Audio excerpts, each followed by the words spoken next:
not assume that I have come to bring peace to the earth. I have not come to bring peace, but a sword.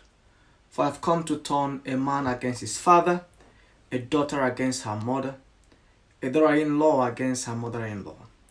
A man's enemies will be the members of his own household.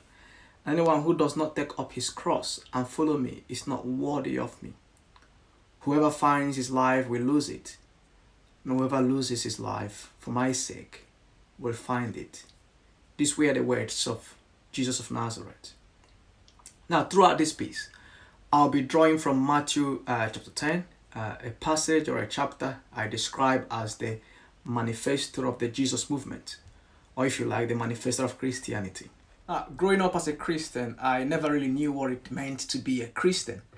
I only just went to Sunday schools, lived with priests, including my own uncle who is a Roman Catholic priest.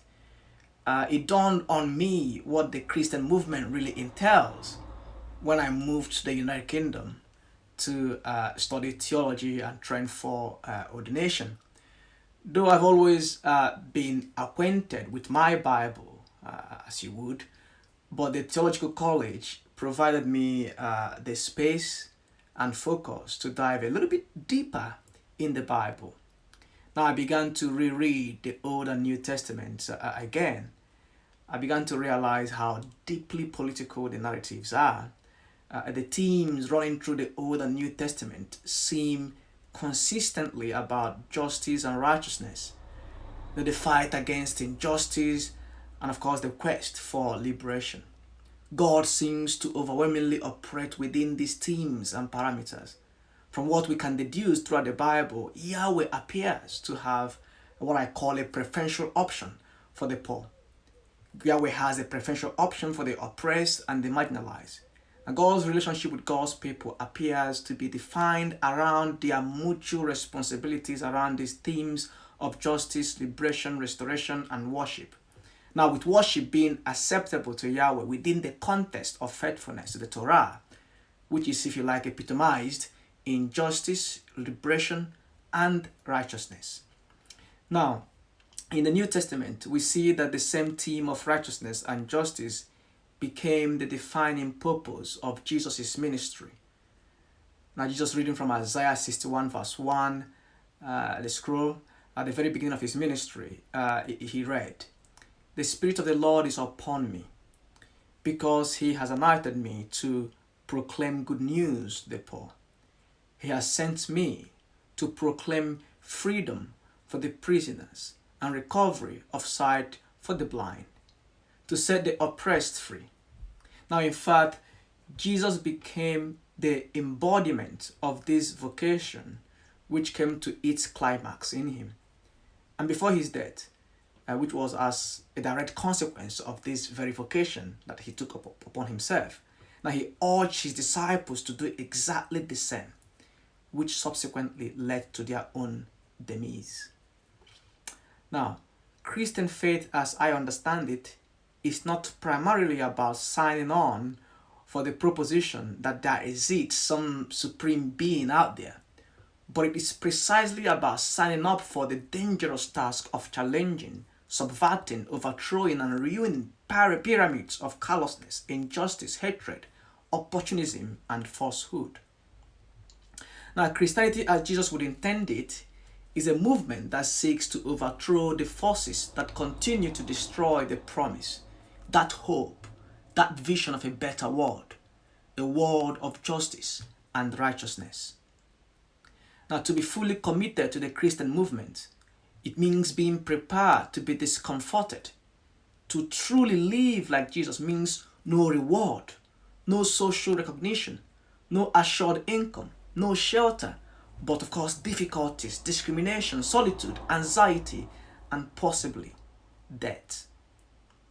And as we approach, of course, the past as we probably move away from the Good Friday, it's even more conspicuous that the story of Good Friday, which one might ask was good about a day an innocent man was murdered, reminds us that in living like Christ, the basic principles of the cross applies, which means that the wider we open our hearts and eyes to the injustice and sufferings around us, the more audibly we recognize our baptismal commitment to intervene against the injustice that rules over us, and the more difficult our lives in the world of systemic oppression will become when we rise up against injustice.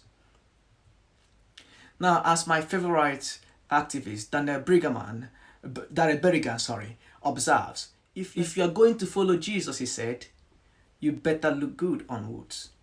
Now, sisters and brothers, if you are a Christian and you are living in peace, silence, comfort, and harmony in the face of growing and endemic injustice in our world, then you should seriously reconsider your faith. We're not truly free until our neighbors are free. We must not sit back and allow the narrative that there is only so much we can do. That narrative must not flourish, as that's a complete antithesis to our Christian faith. Now, we should recognize before our baptism that Christianity is about signing our own death certificate. It is a dangerous movement. It is a movement that seeks to destroy the dominating myths of the market ideology and radical individualism. When you seek to destroy this myth, my friend, don't expect the powerful and the oppressors to sit back and watch. They will strike back. Now, this happened to the prophets of old. It happened to Jesus, and if you are a faithful and fearless follower of Jesus of Nazareth, the same fate will befall you. Should you start poking at the myth that holds the structures of oppression and injustice together? Now, Jesus was clear in Matthew chapter 10 from verse 16 to 23. Now, he said, "Behold, I am sending you out like sheep among wolves. Therefore be as shrewd as snakes and as innocent as doves. But beware of men, for they will hand you over to their councils and flog you in their synagogues. On my account you will be brought before governors and kings as witnesses to them and to the Gentiles. But when they hand you over, do not worry about how to respond or what to say. In that hour you will be given what to say. Brother will betray brother to death, and a father his child. Children will rise against their parents and have them put to death. You will be hated by everyone because of my name. When they persecute you in one town, flee to the next. Truly I tell you, you will not reach all the towns of Israel before the Son of Man comes."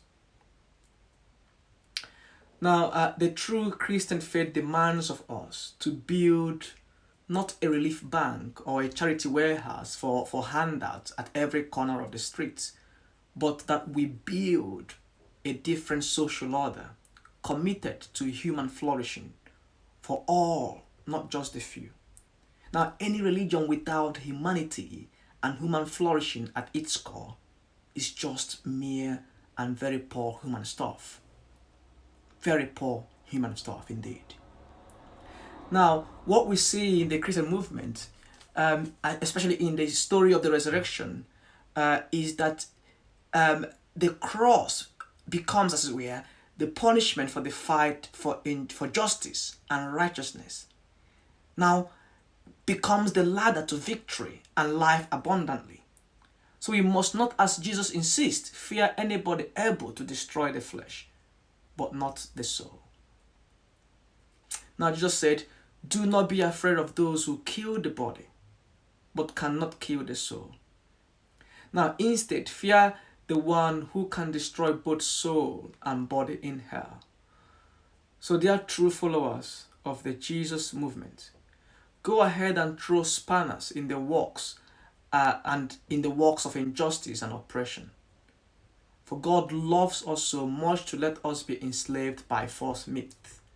Falsehood and affliction are so closely linked that Christ conquered the world simply because he, being the truth, continued to be truth in the very depth of extreme suffering and affliction. Now, the other truth is that the church has lost the true narrative of Easter. that it focuses on apologetics and superiority of how the resurrection proves that we are in the right and others in the wrong. And when the message and our celebration should be really about the victory of Christ over powers of dominance, oppression, evil, and injustice, the church itself acts as the oppressor. Don't forget that the cross, that is the mother of Jesus, was made possible by religious institutions collaborating with the evil of Roman imperialism.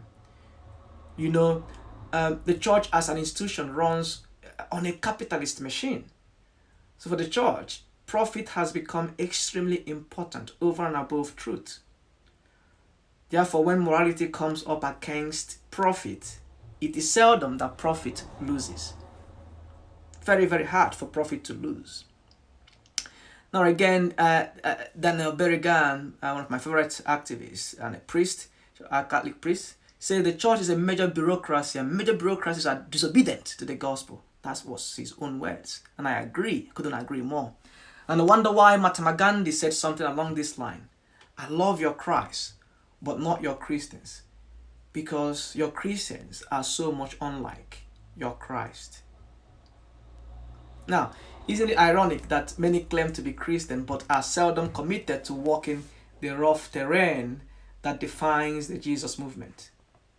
Now, isn't it ironic that the church, especially its leaders, the church leaders, with its history of injustice, marginalization, racism, prejudice, oppression, and criminal collaborations, claim to be the community of Christians? Isn't it ironic? Now, I think we need a new church. We need a radical reorientation. Now, we seem to have lost everything Christian about us. As Christians and collectively as a church, we seem to have lost the way. This is a moment of rediscovery and renewal that must stick. Our destiny is in revolution, otherwise we are not being Christians enough. And as revolutionaries, the first lesson we must learn and keep in our mind is that we are doomed. Unless we understand this, we haven't grasped the essence of the Christian movement. And unless you understand this, do not consider joining the Christian faith. And I'm reminded of Jesus' statement in Matthew chapter 16, verse 25. Jesus told his disciples, if anyone wants to come after me, he must deny himself and take up his cross and follow me. For whoever wants to save his life will lose it, but whoever loses his life for my sake will find it. Now, Jesus did not only preach the Beatitudes, of course, also known as the Sermon on the Mount. He embodied it. He died because of it. That is radical faith in action. And if you must follow Jesus, be ready to be called mad, stupid, subversive, and communist, and a troublemaker. And as I know it, through Christianity or the challenge of the Jesus movement from which we signed up during our baptism is summed up in this way by Bishop Pedro Casaladelega. And he said, I believe that nowadays the only way to live is to live rebelliously. And I believe that you can only be a Christian by being a revolutionary, since there is no more use in pretending that we are going to reform the world. Now, to be a Christian means to be rebellious and to be a revolutionary non-violently. Now, of course, following in the footsteps of Jesus while reflecting on how good we would look on wood. Now, if you don't previously know this, now you know. If you think it is silly, then you must reconsider your faith. If you are not rebelling, you are not being Christian enough. There are tons of issues, social justice issues, and other issues in the world that calls for revolution and rebellion. So I urge you to start now. Now, if you are an outsider, at least you now know that being a Christian is a tough call. It is an act of rebellion.